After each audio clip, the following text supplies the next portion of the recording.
Good morning dear student. हमारा आज का टॉपिक है फुटिंग। स्क्वायर फुटिंग हमने ली है यहाँ पर।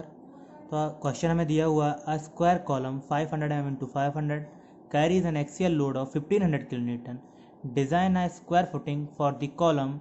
The shape bearing capacity of the soil is 225 kN per meter square. साथ में ग्रेड ऑफ कंक्रीट दिया हुआ है M20 और ग्रेड ऑफ स्टील दिया है 15। तो मैंने सारी चीज़ें गिवन में लिख ली हैं। तो सबसे पहले हमें दिया हुआ साइज ऑफ कॉलम जो दिया था 500 इंटू 500 mm यहाँ से हमने वो नोट कर लिया है। दूसरा हमें क्या दिया हुआ, लोड दिया हुआ 1500 किलोन्यूटन। इसी को हम 1500 किलोन्यूटन के टर्म पे भी लिख लिया और न्यूटन के टर्म पे भी लिख लिया इसको हमने। शेप बेरिंग कैपेसिटी को शॉर्ट फॉर्म हम SBC बोल सकते हैं।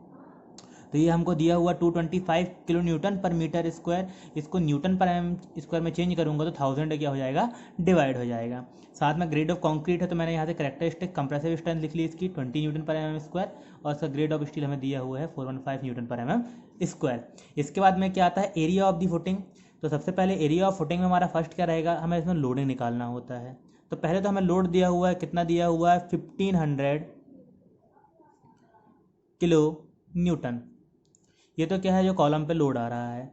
एक आएगा सेल्फ वेट ऑफ फुटिंग।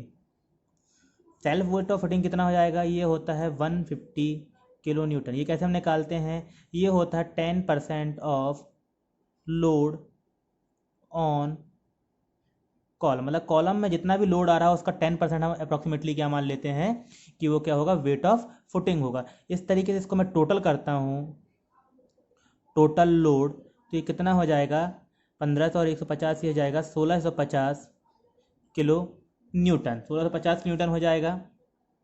इसके बाद हमको क्या निकालना है, एरिया ऑफ फुटिंग स्लैब निकालना है। तो एरिया ऑफ फुटिंग स्लैब का जो फॉर्मूला होगा, एरिया ऑफ फुटिंग स्लैब, इसका फॉर्मूला होगा, ये होता है टोटल लोड डिवाइड बाय होता है SBC।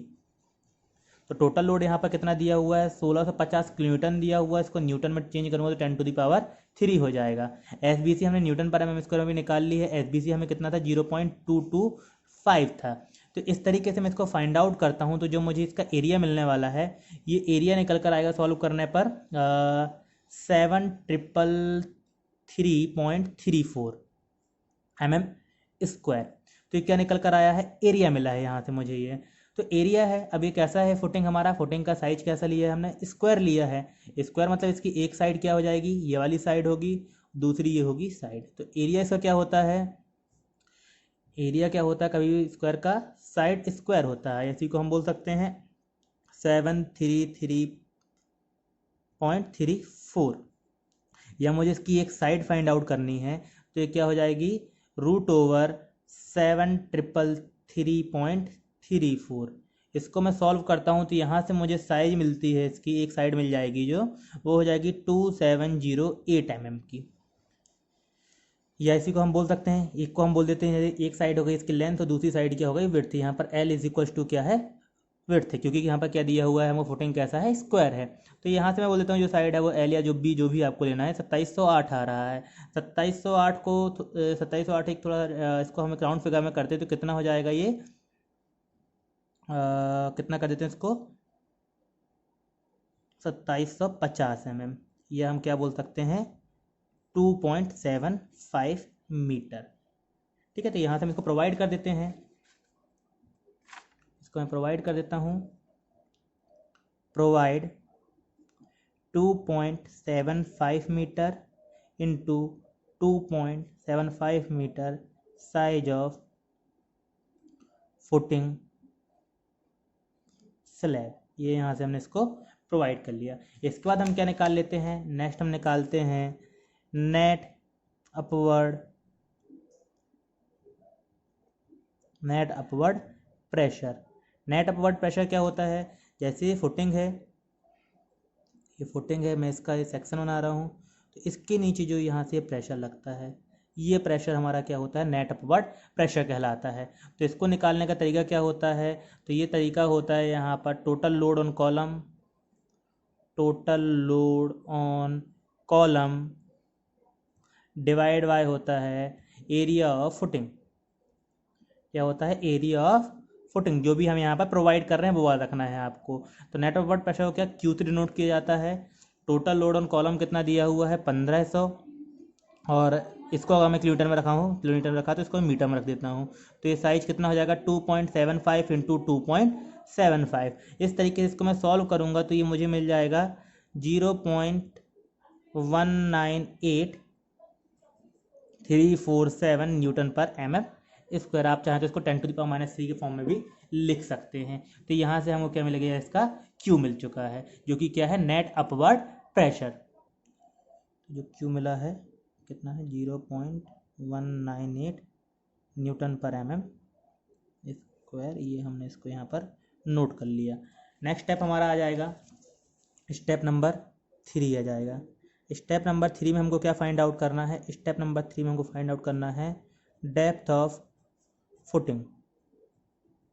Depth of footing find out करना है। तो मैंने आपको पहले भी इसके 3 क्राइटेरिया बताए थे, जो यहाँ पर कोड में आपको दिया हुआ, पेज नंबर 65 पे कोड में आपको दिया हुआ है। कहाँ कहाँ पर निकालना पड़ता है हमको, एक तो for the bending moment criteria के लिए निकालना पड़ता है, दूसरा निकालना पड़ता है शेयर एंड बॉन्ड के लिए। तो पहले मैं बेंडिंग मोमेंट क्राइटेरिया पे जाता हूँ। तो इसमें क्या होता है, जो मोस्ट क्रिटिकल सेक्शन है वो कहाँ पर होता है, at the face of the column पे होता है। तो इसको हम सॉल्व करते हैं। सबसे पहले हम लिखेंगे डेप्थ ऑफ फुटिंग। तो कहाँ से हम इसको कर रहे हैं, फर्स्ट केस ले रहा हूँ मैं। तो फर्स्ट क्या केस क्या जाएगा यहाँ पर, from bending moment consideration. Bending moment consideration ले रहा हूँ मैं यहाँ पर। बेंडिंग मोमेंट कंसिडरेशन लेता हूँ तो यहाँ पर क्या है, हमने भी बताया कोड में क्या दिया हुआ है, critical section occur at the face of column. Critical section कहाँ अकर होगा, हमेशा इसके फेस ऑफ कॉलम पे होता है। तो अगर मैं इसकी ड्राइंग बनाता हूँ तो इसकी ड्राइंग में देखिए आप, मैं ये फुटिंग का पहले क्या बना रहा हूँ यहाँ पर, मैं इसकी ड्राइंग प्रिपेयर कर लेता हूँ। तो मैंने फुटिंग का ड्राइंग प्रिपेयर कर लिया है। तो हमें क्या दिया हो, जो क्रिटिकल सेक्शन अकर्ड होने वाला है वो कहाँ पर अकर्ड होगा, at the face of the column. Face of the column यहाँ पर क्या है, ये वाला क्या रहेगा यहाँ पर, ये आपका रहने वाला है critical section for bending moment. साथ में यहाँ से क्या आने वाला है, ये अपवर्ड प्रेशर लगेगा। अपवर्ड प्रेशर क्या है, यहाँ से अपवर्ड प्रेशर है Q, जो हमने निकाल कर रखा है। अगर मैं इसको, जो क्रिटिकल सेक्शन है इसको अगर मैं प्लान में देखता हूँ तो वो यहाँ पर आएगा, at the face of the column पे अगर मैं देखता हूँ तो ये रहने वाला है। ये सेक्शन हमारा क्या है, इतने एरिया पे हमें क्या निकालना है, इसका फोर्स और बेंडिंग मोमेंट निकालना है। इसको हमें सॉल्व करना है। इसके लिए इस साइज ऑफ कॉलम क्या बोल देता हूँ मैं, A। ये दोनों क्या हो जाएंगे यहाँ पर, एक से A स्क्वायर कॉलम है क्योंकि। इसके बाद क्या निकालना है हमको, ये मोमेंट निकालना है। तो मोमेंट के लिए मुझे डिस्टेंस पता होना चाहिए। इस डिस्टेंस को बोल देता हूँ मैं क्या, C। C क्या होगा, फेस ऑफ कॉलम से लेकर एंड ऑफ दी फुटिंग की डिस्टेंस हमने क्या बोल दी, C। तो अगर मुझे C प्रोजेक्शन फाइंड आउट करना है तो C कैसे फाइंड आउट करूँगा, ओवरऑल कितना है ये L में से मैं A माइनस कर दूंगा तो मुझे ये और ये डिस्टेंस मिल जाएगी। हाफ कर दूंगा मैं इसका तो एक साइड का C निकल कर आ जाएगा। मतलब मैंने कैसे निकाला है, ये L minus A divide by कर दूंगा मैं 2 कर दूंगा। तो L की वैल्यू कितना है यहाँ पर, हमने निकाला था 2.75 मीटर था। साइज ऑफ कॉलम कितना है 0.5 है, और इसको डिवाइड बाई 2 करूँगा तो ये मुझे इसको सॉल्व करूँगा तो मुझे मिल जाएगा 1125 mm, मतलब 1.125 मीटर। ये मुझे क्या मिल गया, C की वैल्यू मिल गई है यहाँ पर। तो जैसे ही हमको C मिलेगा उसके बाद हमें क्या निकालना है, मूवमेंट। क्या फाइंड आउट करना है हमको यहाँ पर, मूवमेंट। M से इसको मैं डिनोट कर देता हूँ। तो मूवमेंट निकालना है मुझे। ये सेक्शन है जहाँ पे क्या लग रहा है, प्रेशर लग रहा है। तो प्रेशर को पहले मैं फोर्स में चेंज करूँगा। फोर्स में कैसे चेंज करूँगा मैं, प्रेशर कितना था Q इंटू में क्या आ जाएगा, शेडेड एरिया, और इनटू में क्या आ जाएगा, शेडेड एरिया। शेडेड एरिया के CG पे क्या होता है, फोर्स एक्ट करेगा। मतलब फोर्स कहाँ पर एक्ट करेगा, अगर रेक्टेंगुलर बॉडी है तो इसके हाफ पर या इसके सेंटर पर एक्ट करेगा। तो यहाँ से अगर मुझे मोमेंट लेना है तो हाफ डिस्टेंस को मल्टीप्लाई करना पड़ेगा। इनटू में क्या हो जाएगा, इसके C/2। तो Q की वैल्यू कितनी थी हमारे पास में, 0. कितना था Q, हमने पहले निकाल चुके हैं 198,347। मैं पूरी वैल्यू लिख ले रहा हूँ। शेडेड एरिया क्या होगा, शेडेड एरिया मतलब क्या है, C इंटू बी। क्या रहने वाला है, C इंटू बी। और इंटू में क्या रहेगा हमारा यहाँ पर, इंटू में हो जाएगा C/2। इसकी वैल्यू पर पुट कर देता हूँ तो 0.198,347 इंटू C की वैल्यू मैं निकाल चुका हूँ। इसको मीटर में रखा है तो इसको मैं कर देता हूँ mm में पुट कर देता हूँ। तो 1125 C और C क्या हो जाएगा, C² हो जाएगा।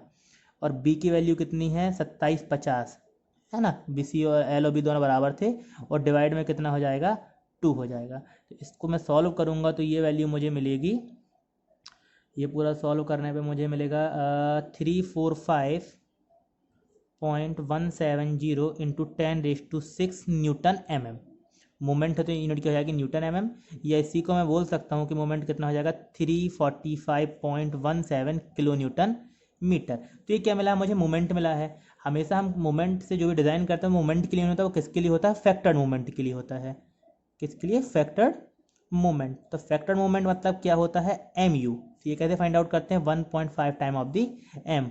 तो कितना हो जाएगा 1.5 टाइम ऑफ दी 345.17।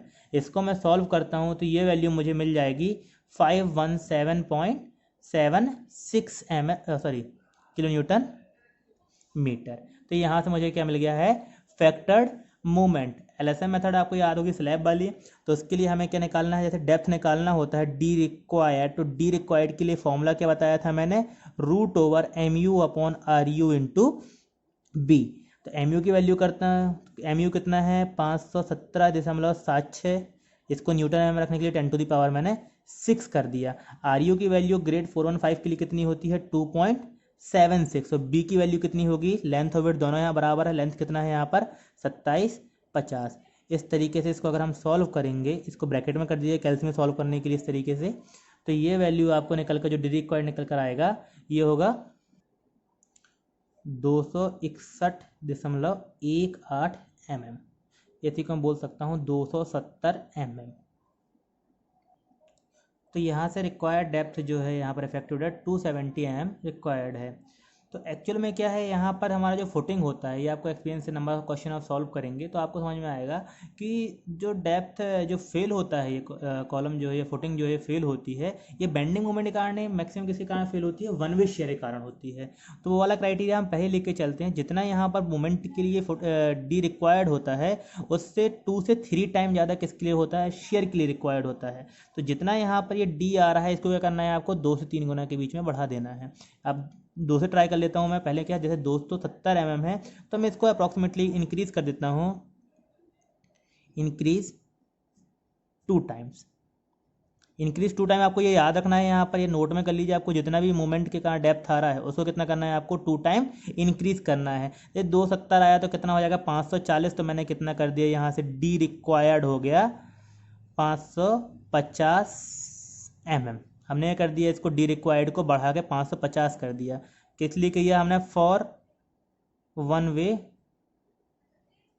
शेयर के लिए, क्योंकि वन वे शेयर में क्या होता है ज़्यादातर ये फेल हो जाता है। तो इसलिए यहाँ पर जो हमारी डेप्थ कम रिक्वायर्ड हुई थी वही हमें कर रहे हैं, यहाँ पर सीधा इसको डबल बढ़ा दे रहे हैं। तो ये तो था इफेक्टिव डेप्थ था। अगर मुझे ओवरऑल डेप्थ फाइंड आउट करना है तो ये क्या होता है, D plus D dash. D dash क्या होता है, कवर होता है। तो डी डैश हमारा इफेक्टिव कवर कैसे निकालते हैं हम, तो ये होता है क्लियर कवर, मैंने पहले ही बताया था, +5 मैंने आपको पहले बता दिया। 5 अगर मैं 12 में ज्यूम कर रहा हूँ, क्लियर कवर यहाँ पर कितना होता है 60 होता है, तो 60 + 12 मतलब कितना हो जाएगा 6 हो जाएगा। तो इस तरीके से कितना आएगा, ये 78 mm आएगा। इसको मैं राउंड फिगर में कितना ले लेता हूँ, 80 mm ले लेता हूँ। तो ये कितना आ गया 550 + 80, तो ये कितना आ जाएगा, इसको अगर मैं पूरा ओवरऑल टोटल करूँगा तो ये कितना हो जाएगा, यहाँ से 550 + 80 आएगा तो 630 mm आ गया। तो provide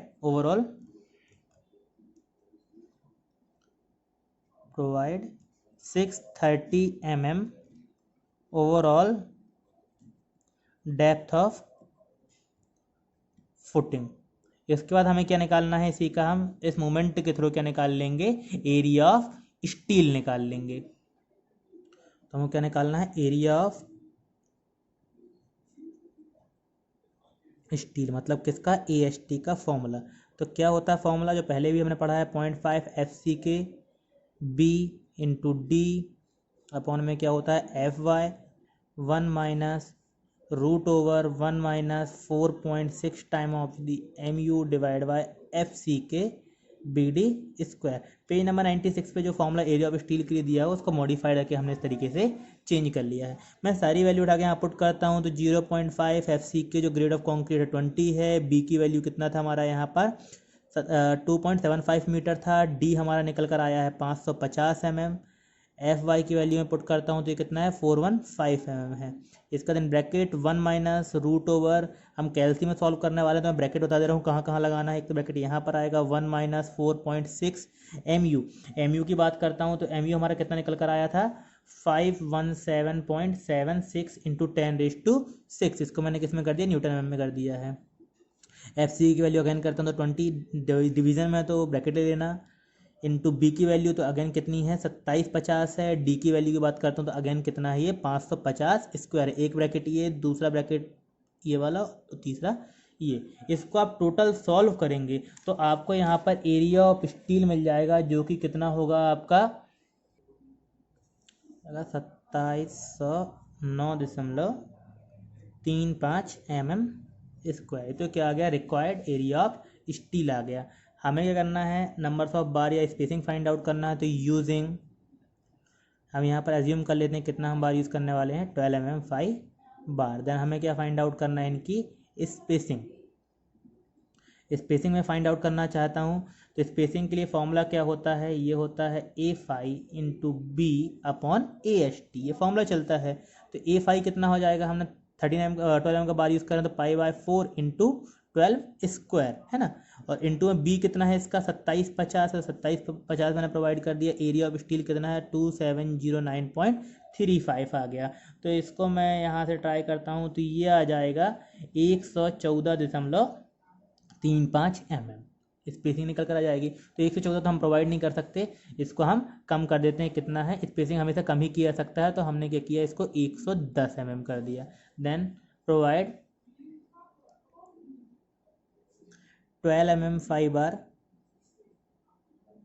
eight the rate of 110 mm centre to centre in both direction. Both direction में क्या होगा, एक जैसा इन्फोर्समेंट आएगा क्योंकि कैसा है ये हमारा स्क्वायर फुटिंग है। तो यहाँ से हमने क्या निकाल लिया, स्टील निकाल लिया जो हमें प्रोवाइड करना है। इसके बाद हम क्या निकालते हैं, AST प्रोवाइडेड भी है क्योंकि हमने स्पेसिंग क्या कर दी है, यहाँ पर जितनी रिक्वायर्ड थे उससे हमने कम प्रोवाइड किया तो स्टील क्या हो जाएगा हमारा बढ़ जाएगा। तो मैं AST प्रोवाइडेड निकाल लेता हूँ।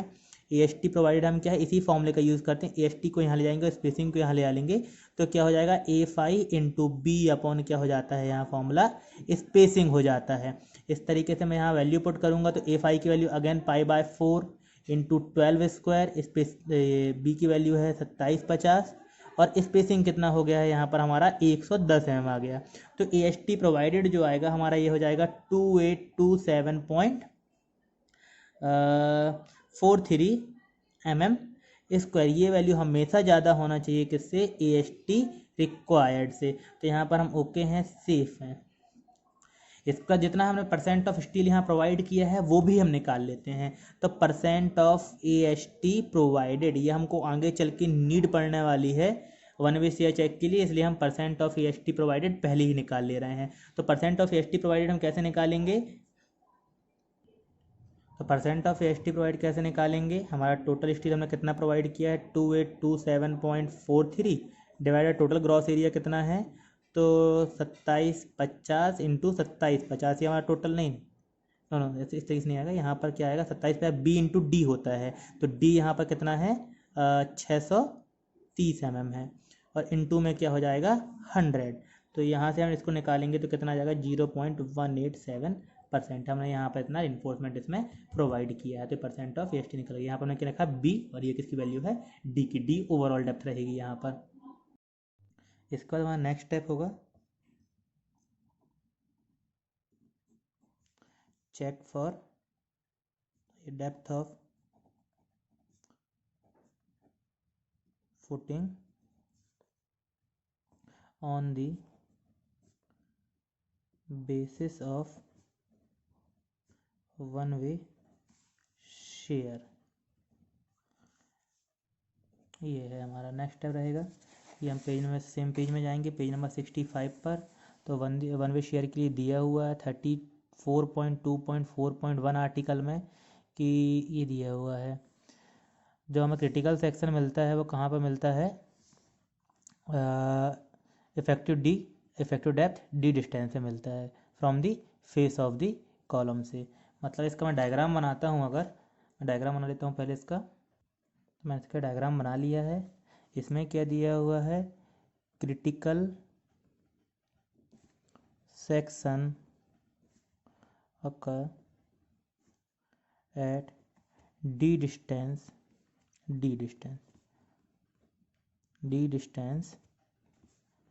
from the face of column।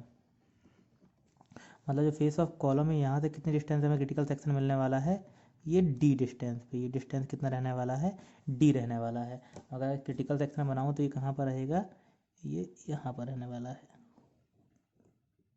ये हमारा क्या रहेगा, वो पोर्शन में रहेगा जहाँ पे हमें क्या निकालना है, शेयर फाइंड आउट करना है। और ये हमारा सेक्शन रहेगा क्रिटिकल सेक्शन।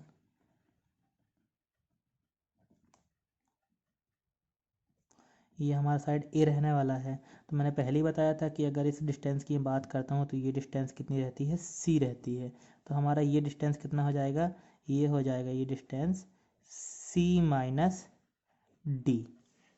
सी माइनस डी रहने वाला है ये। तो यहाँ से मैं निकालता हूँ area of shaded portion. Shaded portion का एरिया निकालता हूँ तो इसका देखता हूँ विड्थ कितना दिया हुआ है, बी दिया हुआ है। इसका लेंथ कितना होगा, ये होगा सी माइनस डी। तो विड्थ की वैल्यू कितना है, 2750 है। सी हमने पहले निकाला था तो ये कितना आया था, 1125 आया था। और डी कितना था हमारे पास में, 550 था। इस तरीके से इसको मैं सॉल्व करता हूँ तो ये जो वैल्यू मिलती है मुझे, ये वैल्यू आएगी आपकी, शेडेड एरिया आएगा 1581.25। 10⁻³ के फॉर्म में देखता हूँ तो 10⁻³ mm², क्योंकि ये क्या है, एरिया है। यहाँ नीचे से लगने वाला फोर्स क्या रहता है, ये क्यू था, ये क्यू फोर्स रहने वाला है। तो यहाँ से मैं क्या निकाल लेता हूँ, अपवर्ड फोर्स क्यू है तो मैं यहाँ से निकाल लेता हूँ शेयर फोर्स। शेयर फोर्स निकालता हूँ मैं, तो शेयर फोर्स में क्या बोलता हूँ, क्या रहेगा वी। तो क्या रहेगा क्यू इंटू शेडेड एरिया। तो क्यू की वैल्यू कितनी है हमारे पास में, क्यू हमने पहले निकाला था 0 पॉइंट कितना था ये, 0.198347। शेडेड एरिया कितना हो जाएगा, सी माइनस डी। सी माइनस डी मतलब कितना रहेगा ये तो हमने पूरा सॉरी निकाल लिया, ये तो हमने पहले निकाल के रख लिया है। ये 1581.25 इंटू 10⁻³ तो इस तरीके से इसको सॉल्व करूँगा मैं तो मुझे जो शेयर फोर्स मिलेगा, ये शेयर फोर्स आएगा,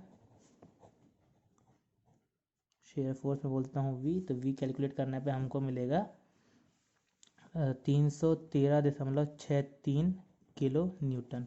10⁻³ में आएगा तो इसको मैंने किलो न्यूटन में चेंज कर दिया है। इसके बाद क्या निकाल लेंगे, फैक्टर्ड शेयर निकाल लेंगे हम।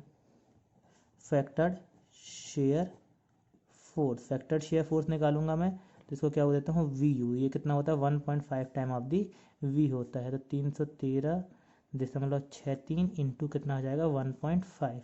तो इसको सॉल्व करूँगा मैं तो ये कितना हो जाएगा 470.45 किलो न्यूटन। तो ये मुझे क्या मिल गया, फैक्टर्ड शेयर मिल गया।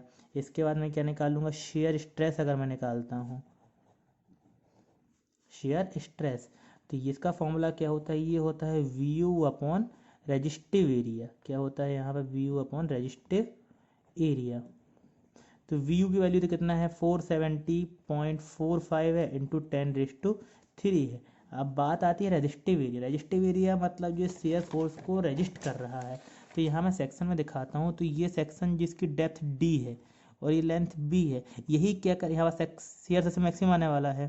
तो यही क्या होगा, हमारा सेक्शन है जहाँ से ये ब्रेक होगा। तो रेजिस्टिव क्या कर रहा है, यही डेप्थ और ये विड्थ का मल्टीप्लिकेशन करके जो हमें एरिया मिल रहा है वही क्या होगा, इसका रेजिस्टिव एरिया होगा। मतलब मैं क्या बोल सकता हूँ कि रेजिस्टिव एरिया के लिए क्या हो जाएगा, बी इंटू ये हो जाएगा आपका डी।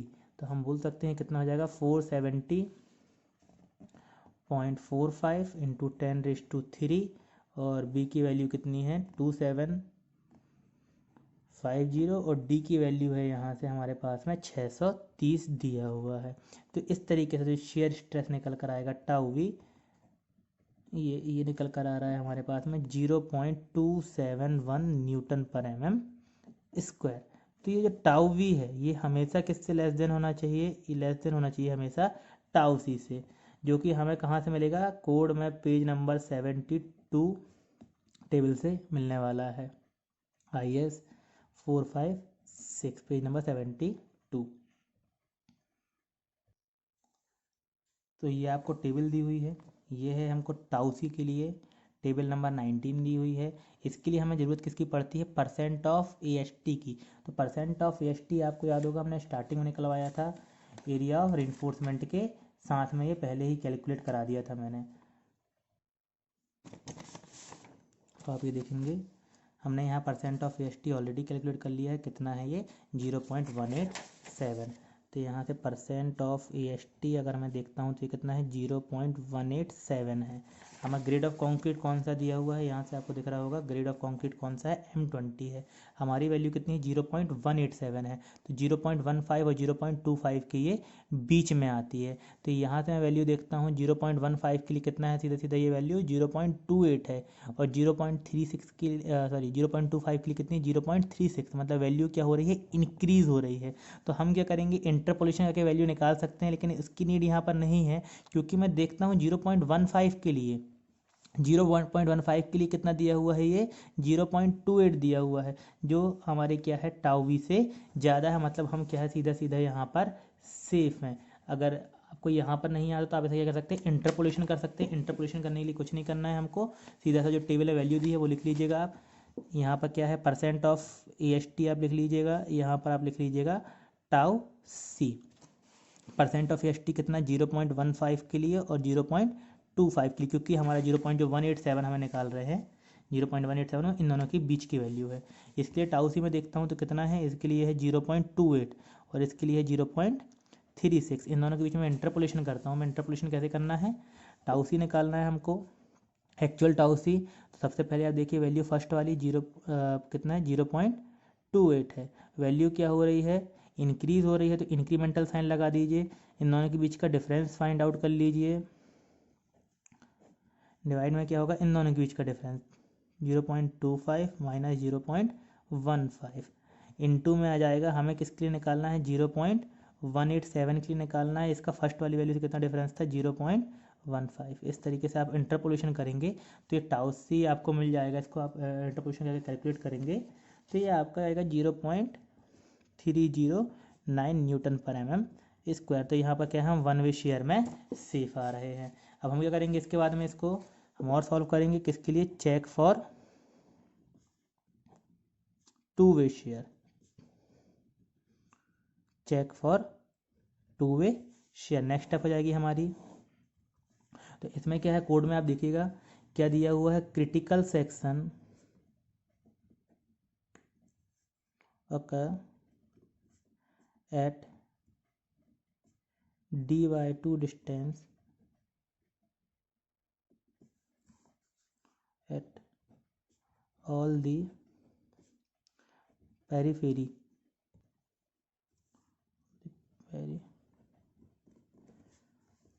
of column. ये आपको मिलेगा पेज नंबर 57 पे। ये फ्लैट स्लैब में रेफर कर दिया है इसको, आप देखेंगे वहाँ पर टू वे शेयर जो दिया है। ये क्या है, critical section of for share value at distance D/2 from the periphery of the column. तो ये कॉलम के लिए दिया हुआ है हमको, दिया हुआ फुटिंग के लिए। तो हम इसके लिए भी ड्राइंग बना लेता हूँ मैं।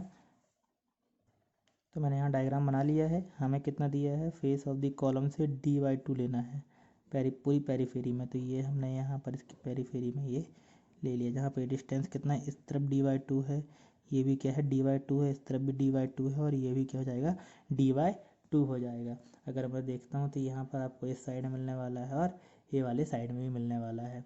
टोटल ये है, यहाँ पर क्या लगने वाला है, टोटल अपवर्ड प्रेशर लगेगा ये, जो कि क्या होता है Q होता है। हमारा शेडेड पोर्शन रहने वाला है, ये पोर्शन ये रहने वाला है ना। यहाँ पर जो कॉलम का साइड, इसे मैं क्या बोलता हूँ, ये कितना है A है। तो मुझे अगर शेडेड एरिया फाइंड आउट करना है। हमेशा में पहले फाइंड आउट क्या करना रहता है, शेडेड एरिया। तो शेडेड एरिया अगर मुझे निकालना है तो मैं ओवरऑल एरिया देखता हूँ तो क्या है, एल इंटू बी है। इससे माइनस कर देता हूँ ये इंटरनल वाला एरिया। तो इस साइड की अगर मैं बात करता हूँ, देखिए dy2 इस तरफ है, dy2 इस तरफ है, मतलब टोटल क्या हो गया डी। और ये कितना साइड है इसका, ए है, तो ये क्या रहने वाला है, ए प्लस डी। सिंस ये क्या है, स्क्वायर है, तो क्या हो जाएगा, माइनस ए प्लस डी का क्या हो जाएगा, होल स्क्वायर हो जाएगा। तो एल इंटू बी कितना है, तो ये दिया हुआ है हमारे पास में 2750 mm²। और माइनस ए प्लस डी मतलब कितना है, ए था हमारे पास है 500, डी है हमारे पास में 550, इसका भी स्क्वायर। तो ये वैल्यू मैं कैलकुलेट करूँगा तो ये वैल्यू मुझे मिल जाएगी 6.46 इंटू 10⁻6। एरिया है तो mm²। मुझे फोर्स निकालना है, तो फोर्स की वैल्यू क्या होता है हमारे पास में, क्यू इंटू शेडेड एरिया। इसको मैं कैलकुलेट करता हूँ तो क्यू की वैल्यू कितना है, 0.198347 इंटू शेडेड एरिया हमारे पास में मिल गया है 6.46 इंटू 10⁻6। इसको मैं कैलकुलेट करता हूँ तो ये वैल्यू मुझे मिल रही है 1281.32 इंटू 10⁻3 न्यूटन। ये ऐसी इसको मैं बोल सकता हूँ कि कितना मुझे मिल गया है, 1281 किलो न्यूटन। तो मुझे क्या मिल गया, शेयर फोर्स मिल गया है। इसके बाद हम क्या निकाल लेंगे, इसका अल्टीमेट शेयर फोर्स निकाल लेंगे। तो आपको ये मिल गया यहाँ से शेयर फोर्स। मुझे अल्टीमेट शेयर फोर्स निकालना मतलब वी यू की वैल्यू फाइंड आउट करना, तो 1.5 time of the V, 1.5 time of the V करूँगा मैं, तो ये हमें मिल जाएगा यहाँ से 1921.98 किलो न्यूटन। इसके बाद मुझे क्या निकालना रहता है, इसका हम निकालते हैं टाउ वी। तो टाउ वी कैलकुलेट करने का तरीका क्या रहेगा, V U upon resistive area, V U upon resistive area. तो resistive area length into depth रहने वाला है। तो लेंथ क्या रहेगा, देखिए ये चारों साइड में है, चारों साइड से ये कर रहा है, इसका ये हम के लिए लेंथ लेंगे इसकी पेरीफेरी जो होगी, और डेप्थ कितनी होगी इसकी, डी, डी जो रहने वाली है। तो यहाँ से मैं इसका वैल्यू पुट करता हूँ तो वी यू का वैल्यू कितना है, 1921.98 न्यूटन में करता हूँ तो 10⁻3। रजिस्टिव एरिया की बात करता हूँ मैं, तो इसकी एक साइड कितनी है, ए प्लस डी की, तो चार साइड क्या हो जाएंगी, 4 इंटू ए प्लस डी। ए कितना है 500, डी कितना है 550, और डेप्थ कितनी है इसकी, इंटू में जाएगा 630। तो इसको हम कैलकुलेट कर लेते हैं। तो इसको मैं सॉल्व करता हूँ तो ये आएगा 0.72 न्यूटन पर mm²। तो ये वैल्यू ऑलवेज भी लेस देन होना चाहिए टाउ सी से। टाउ सी कितना है यहाँ पर, तो इस केस में ये होता है, दैट इज़ 2 स्लैब में होता है 0.25 रूट ओवर एफ सी के। तो 0.25 रूट ओवर एफ सी की वैल्यू कितनी है, 20। तो ये इसको मैं सॉल्व करता हूँ तो ये वैल्यू आएगी 1.11 न्यूटन पर mm²। तो यहाँ पर क्वेश्चन कंप्लीट होता है। ओके, सेफ, सभी में सेफ है, ये 1 में भी सेफ हो गया, 2 में भी सेफ हो गया। इसका हमने विड्थ प्रोवाइड कर दिया, डेप्थ प्रोवाइड कर दिया है। इसका ओवरऑल अब ड्राइंग बना लेंगे, तो मैं ड्राइंग आपको इसकी बना कर दिखाता हूँ।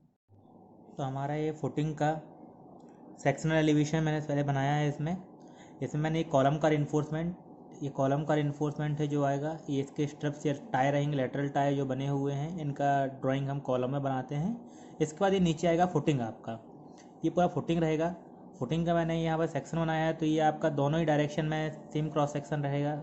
2750 यहाँ पर लेंथ भी है और विड्थ भी, दोनों चीज़ें थी। 2750 हमने जो फाइंड आउट किया था, हमने रिइंफोर्समेंट फाइंड आउट किया था 12 mm at the rate of 110 mm centre to centre. दोनों डायरेक्शन में मैं क्या कर दूंगा, ये प्रोवाइड कर दूंगा। अगर अलग अलग साइज का रहेगा, दोनों डायरेक्शन में अलग अलग आता है, लेंथ और विड्थ अलग अलग हो जाती है, तो आप इनको अलग अलग तरीके से इस तरीके से दिखा सकते हैं।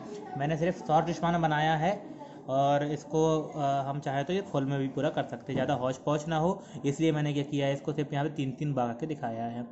ये हमारा कॉलम का ऊपर से हम देखेंगे तो ये टॉप में कॉलम दिखेगा, कॉलम की बार दिखेंगे चारों। इनको क्या है, हम इस तरीके से हल्का बेंड कर देते हैं, ये बेंड करके जिसमें क्या रहे, आराम से रेस्ट होके वर्टिकली स्टेबल रहे इनिशियली स्टेज पे। तो ये जो आपका बार है वो यहाँ पर इस तरीके से आपको फैलाना रहता है, ये बार रहेगा, इसके नीचे पूरा ये मैश रहेगा बोथ डायरेक्शन में। तो ये आपका रिइंफोर्समेंट, इससे क्या आपको प्रॉपर ड्राइंग बनाना है पूरा। ये आपका प्लान हो जाएगा फिगर बी इसमें आपको सारी चीज़ दिखाना है, इसका लेंथ दिखाना है, विड्थ दिखाना है और बोथ डायरेक्शनल इन्फोर्समेंट का स्पेसिंग दिखाना है। और ये रहेगा आपका सेक्शनल एलिवेशन, जहाँ पर आपको इसका डेप्थ दिखाना है, इफेक्टिव कवर दिखाना है, मैं लोड दिखा दिया है, कॉलम दिखा दिया है। तो इस तरीके से आपको ड्राइंग तैयार करना है। ये आपको ड्राइंग शीट में भी तैयार करनी रहती है। Okay, thank you.